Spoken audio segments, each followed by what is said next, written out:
कि पैसा बोलता है कि पैसा बोलता है। সত্যি পয়সা কথা বলে।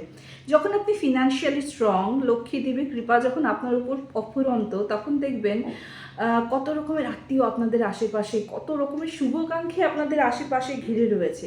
কিন্তু যখন আমরা ওরকম জাতাকলে পড়ি, যখন ফিনান্সিয়ালি হয়তো অতটা স্ট্রং থাকতে পারি না, কারণ জীবনের তো সুখ দুঃখ নিয়ে আমাদের পুরো জীবনটা, তখন আস্তে আস্তে এই কাছের মানুষকে কিন্তু দূরে সরে যেতে দেখি, তাই না?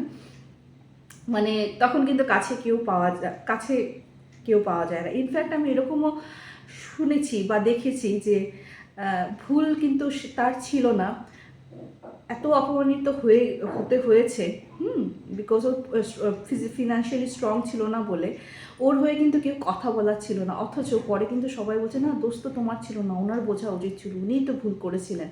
বাট তখন কিন্তু তোমার হয়ে কেউ বলে না। সত্যি খুব কষ্ট হয় এইসব কথা ভাবলে। তো কেন এইসব কথা বলছি, যে আজকের ঘটনাটা কিন্তু এই রিলেটেড পাঠিয়েছিল তিন্নি, ফেব্রুয়ারি মাসে পাঠিয়েছিল। আজকে তিনের ঘটনা শেয়ার করব।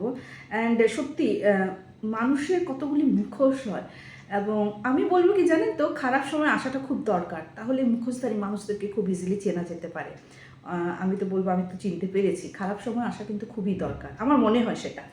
তো ঠিক আছে, চলো তিন্নির জায়ের ঘটনা, কেমন যা কি যা আমি কোনো কিছু ডিসক্লোজ করছি না, বিকজ এটা একদম অভ্যন্তরীণ ওনার পারিবারিক ঘটনা, যেটা তিনি আমাদের সঙ্গে শেয়ার করেছে। তো তিন্নির এই যা, মানে ওনার লাভ ম্যারেজ হয়েছে, ওনার মানে তিন্নির জায়ের কথা বলছি, তিন্নির বড় ভাসুরের সাথে। তো ওনার ছোটোবেলার কিছু কিছু মুহূর্ত, ওনার জীবনের কিছু কিছু ঘটনা তুলে ধরেছিল তিন্নির সামনে, এবং তিন্নি সেটাই শেয়ার করেছে। সেটা হলো, এই জায়ের নাম না হয় আমি একটা ছদ্মনাম ইউজ করছি, হ্যাঁ, মুনমুন। সে মুনমুনরা তিন বোন, হ্যাঁ, ওর ভাই ছিল না। মুনমুন সবার ছোট, তো ছোট তো খুবই আদরের। তখন মুনমুনের বাবা নাকি তোমার শ্রীরামপুরে নাকি উনি একটা তোমার জুট মিলে কাজ করতেন, আর অ্যাকচুয়ালি ওনার অ্যানচেস্ট্রাল বাড়ি ছিল হুগলি জেলার কোনো একটা প্রত্যন্ত গ্রামে।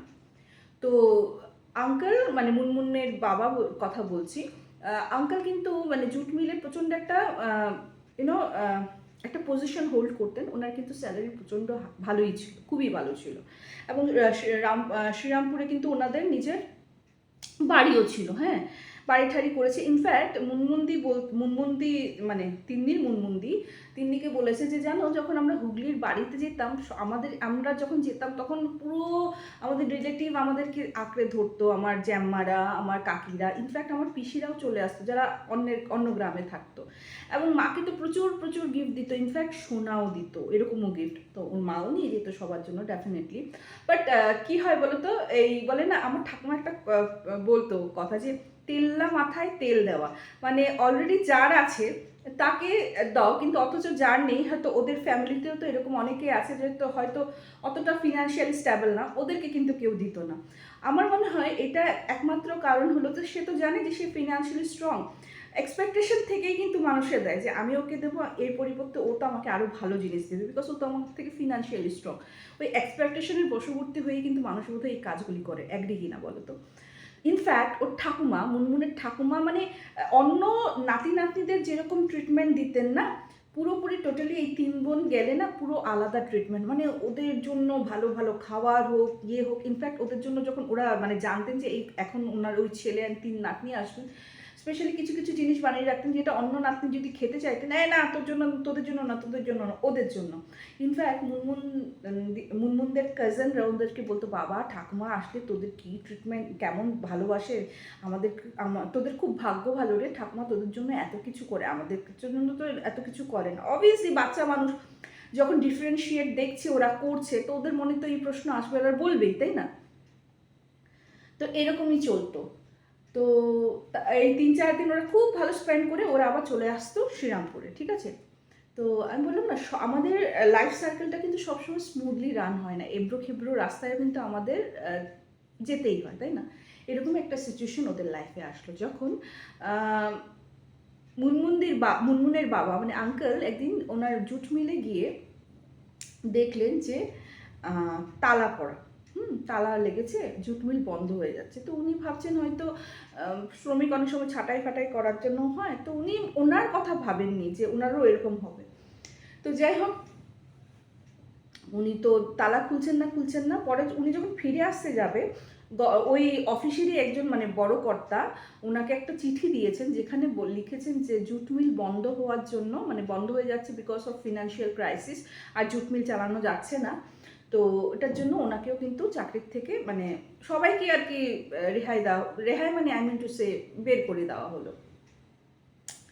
এটা উনি সহ্য করতে পারেন না, আর ওখানে ধাপ করে পড়ে গেছেন এবং সঙ্গে সঙ্গে নার্সিংহোমে নিয়ে যাওয়া হয়েছিল, যদিও বেশিক্ষণ রাখতে হয়নি, কিন্তু ওনার একটা মাইল্ড স্ট্রোক হয়ে যায় তখন। অ্যান্ড ভগবানের অশেষ কৃপা, মাইল্ড স্ট্রোক হয়েছিল ঠিকই, কিন্তু উনি ফিজিক্যালি কিন্তু মানে ওরকমভাবে প্যারালাইজ বা ওরকম কোনো কিছু হার্ম হয়নি। এখন তো মাথায় হাত, কি করবেন। তখন ওনার যে বড় দিদি, হ্যাঁ, ওনাদের বয়সের ডিফারেন্স, যেমন বড় দিদি 87-এ, মেজদি ধরো 1991, এবং মুনমুন ধরো 93 বর্ন, হ্যাঁ। তো বড় দিদি তখন বিবাহযোগ্যা, 2003 কথা বলছি। তো 2003-তে ওই 18-19 ইয়ার্স বোধ হয় বড়। ওরা বড় দিদি ছোটোখাটো টিউশনে করা শুরু করলো। তারপর হলো আঙ্কেলও চাকরি ঠাকরি খোঁজা শুরু করলো, যেহেতু ওনার এত এক্সপিরিয়েন্স ছিল জুট মিলে এবং একটা ভালো পজিশন হোল্ড করতে, এবং জুট মিলে নানা রকমের কাজ হতো। ওই চটের ব্যাগ থেকে বানানো, ধরো আগে যে চাল মানে চটের বস্তায় আসতো, মানে বেশ ভালোই ছিল জুট মিল। হঠাৎ এরকম কেন হলো সেটা কেউ বুঝতে পারছিল না। তো উনি নাকি কলকাতায় আরেকটা ভালো চাকরি পায়, এবং যখন চাকরি পায় সেই শ্রীরামপুরের বাড়িটায় ভাড়া বসিয়ে ওরা কলকাতায় চলে আসে একটা ভাড়া বাড়িতে। সব আস্তে ধীরে আবার ঠিক হলো। তো ওনাদের এই সময় কিন্তু উনি কোনো হেল্প পাননি, কোনো এই গ্রামের বাড়ির যে এত পিসি কাকা ওইরকম কিন্তু কেউ ওনাদেরকে দেখেননি। মানে বুঝতে পারছো তো, বিপদের সময় তোমাকে তোমারটা বুঝে নিতে হবে, ঠিক আছে। তারপর যখন চাকরিটা করছে সব ঠিক আছে, 2-3 বছর ঠিক ছিল। তো তখন অলরেডি বড়দির বয়স ধরো 20 হবে আর কি, 20 হবে তখন, মানে যেহেতু 3 মেয়ে, সবারই মানে ওনাদের ইচ্ছে যে বড় মেয়ের বিয়ে দেবে এরকম। এই সময় আরেকটা মানে ইনসিডেন্ট হলো ওদের লাইফে। ওনার যে বাবার অফিস থেকে দুজন মানুষ এসছেন, এসে বলছে যে আমাদের মানে কর্মচারী ছাঁটাই করা হচ্ছে, তো ওটার জন্য আপনাকেও মানে যেহেতু সবার সামনে লেটারটা দেওয়া যাবে না, ওনাকে বলেছে যে আজ কাজে আসতে দেবে না, এবং একটা হোয়াইট খাম দিয়েছে, এবং হোয়াইট খামে না 5 লক্ষ টাকা দিয়েছে, হ্যাঁ। মানে অনেকে মানে যখন চাকরি চলে যায় এরকম তো একটা দেয় না, 3 মাস বা 4 মাসের একটা স্যালারি দেয়। তো উনি না, এইবার উনি আর সামলাতে পারেননি, সেবারও একটা স্ট্রোক হয়, এবং উনি কিন্তু হাফ প্যারালাইজড হয়ে যান। তো এই স্ট্রোকের পিছনে কিন্তু আরেকটা কারণ ছিল। একে তো এই একটা ধাক্কা খেয়েছেন যে পট করে আবার চাকরি চলে গেছে, খালি 5 লক্ষ টাকা। কেন ওনার আরও বেশি কষ্ট হয়েছে সেটা হলো যে পুলিশ আসে ওনার ঘরে। তো ওনার নামে নাকি অফিস থেকে কমপ্লেন দেওয়া হয়েছে, উনি নাকি টাকা নয়-ছয় করেছে, এবং নয়-ছয় করেছে, তাই খন্না তল্লাশি হবে। তো তল্লাশি করার পর যদিও মানে টাকা পেয়েছেন, কিন্তু অ্যাকচুয়ালি ওনার যা স্যালারি ছিল 5 লক্ষ টাকাটা, মানে আমি তো বললামই 2-3 বছর কাজ করেছে, তো 5 লক্ষ ওনার অ্যাকাউন্ট মানে ওনার ইয়েতে থাকাটা খুব বড় কথা না, থাকতেই পারে। অ্যান্ড ব্যাঙ্ক অ্যাকাউন্ট চেক ঠেক করে ওনার স্যালারি স্লিপ যখন দেখলেন, তো ওনাকে না ওরকমভাবে চার্জ করতে পারলেন না, কিন্তু এটা ওনার খুব মানে লাগলো, এবং ওই তখনই স্ট্রোকটা হয়। এবং স্ট্রোক হওয়ার আগে উনি কিন্তু টাকাগুলি জ্বালিয়ে দিয়েছিলেন। যখন টাকাগুলি জ্বালাচ্ছিলেন তখন ওনার মানে ওয়াইফ, মানে মুনমুনের মা যতটুকু পারে টাকা সরিয়েছিল, প্রায় 3 লক্ষ টাকার মতো সরিয়েছিল, কিন্তু 2 লক্ষ টাকা কিন্তু আগুনে দাও দাও করে জ্বালিয়ে দিয়েছিলেন। অ্যান্ড বলছিলেন এই টাকার জন্যই আমার এত অপমান, আমার লাগে না এই টাকা। তারপর তো স্ট্রোক হলো, তারপর প্যারালাইজ। তারপর উনি বুঝিয়েছিলেন ওনার হাজব্যান্ডকে যে দেখো, এটা তো তোমার, তুমি তো ওরা মানে তুমি তো কিছু করনি, জোচ্চুরি তোমাকে দেওয়া হয়েছে, যেহেতু চাকরির থেকে ছাঁটাই করা হয়েছে, তুমি এরকমভাবে জানানোটা উচিত হয়নি। তারপর তো বুঝতেই পারছো। তো তখন উনি বললেন যে যেহেতু ওনার টাকা মানে এই টাকাটা আছে, প্লাস তোমার শ্রীরামপুর থেকে একটা টাকা আসছিল, অ্যান্ড টুকটাক তো সবাই কাজ টিউশনি বাগেরা করছিল, তো বড় মেয়ের বিয়ে দেবে। কারণ উনি বলছিলেন ওনার মতে যে যেহেতু বাবার এই কন্ডিশন দেখে নিশ্চয়ই কেউ যৌতুক চাইবেন না, ঠিক আছে। তো ওরকম অনেক সহৃদয় ব্যক্তি আছে যে বিনা যৌতুকে আমার মেয়েটাকে বিয়ে করে দেবে, যখন দেখবে যে বাবার কন্ডিশন এরকম। ঠিক এমনই একজন মানুষকে পেলেন। যে বিনা যৌতুকে ওনার মেয়েকে বিয়ে করলেন। আর সত্যি ওনার জামাইবাবুটা খুবই ভালো ছিল, মানে বাবার অবর্তমানে মানে বলছি উনি হয়তো মানে শয্যাশায়ী ছিলেন, তো ওরকমভাবে তো কাজ করতে পারছিলেন না। ফিনান্সিয়ালি বলো, এই জামাইবাবু কিন্তু ওদেরকে পুরোপুরি সাপোর্ট দিয়ে গেছিলেন, দিদি জামাইবাবু। তো সব ঠিকঠাক হচ্ছিল, তখন মেঝু দিদিরও প্রপোজাল এসছে, একজন লয়ারের সঙ্গে ওর বিয়ে ঠিক হয়েছে, এবং সেখানেও ওর জামাইবাবু কিন্তু পুরো উদ্যোক্তা হিসাবে সব সামলে নিয়েছে। ফিনান্সিয়ালি বলো, তোমার মানে মেন্টালি বলো, ফিজিক্যালি বলো, সব দিকে সামলে নিয়েছিলেন।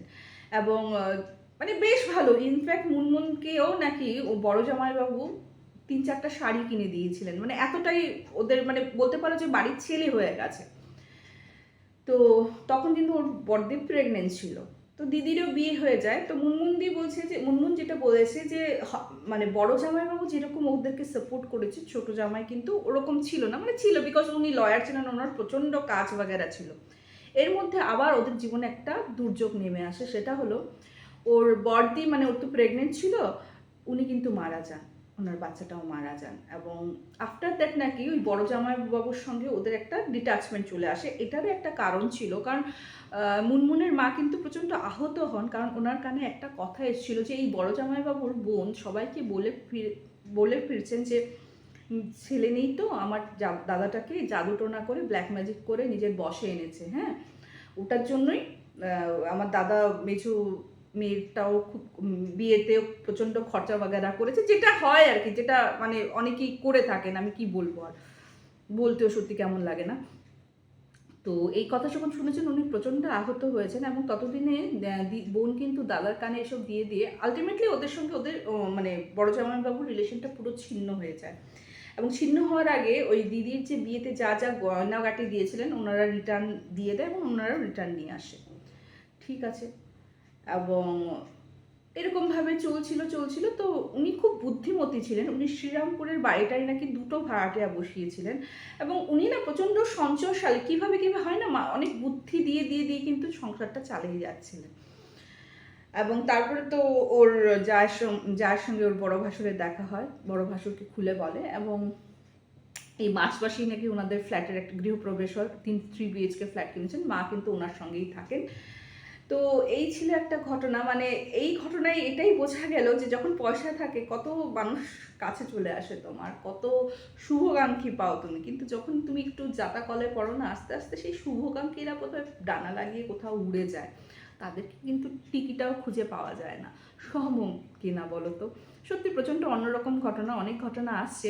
তোমরা যারা ঘটনা পাঠাতে চাইছো প্লিজ পাঠিয়ে দিও। আমাদের হোয়াটসঅ্যাপ নম্বর হলো 8011006740, নতুবা আমাদের মেল আইডি কথায় গল্প @gmail.com, নতুবা আমাদের ফেসবুক এবং ইনস্টাগ্রাম হ্যান্ডেল কথায় গল্প নামে, সেখানেও কিন্তু পাঠিয়ে দিতে পারো। আচ্ছা, এটা কথায় গল্প তো পাঠাতে পারো, একটাই রিকোয়েস্ট করবো, 1001 গল্পের জন্য যে পাঠাচ্ছ সেটা কিন্তু মেনশন করে দেবে। অ্যান্ড অলসো 1001 গল্পের জন্য কিন্তু আমরা মেল আইডি করে রেখেছি, জীবনের 1001 গল্প @gmail.com, সেখানেও কিন্তু তোমরা পাঠিয়ে দিতে পারো। ঠিক আছে, আমি অ্যাড্রেস সব দিয়ে দিচ্ছি স্ক্রিনে, তো পাঠিয়ে দিতে পারো। আজকে অ্যাকচুয়ালি যে কেন রিকোয়েস্ট করলাম যে লিখে দেবে, অ্যাকচুয়ালি আজকে কিন্তু একজনের ঘটনা আমি শেয়ার করার কথা ভাবছিলাম, ওর দিদার কথা, দিম্মার কথা আর কি, দিম্মা বাংলাদেশ থেকে কি হয়েছে।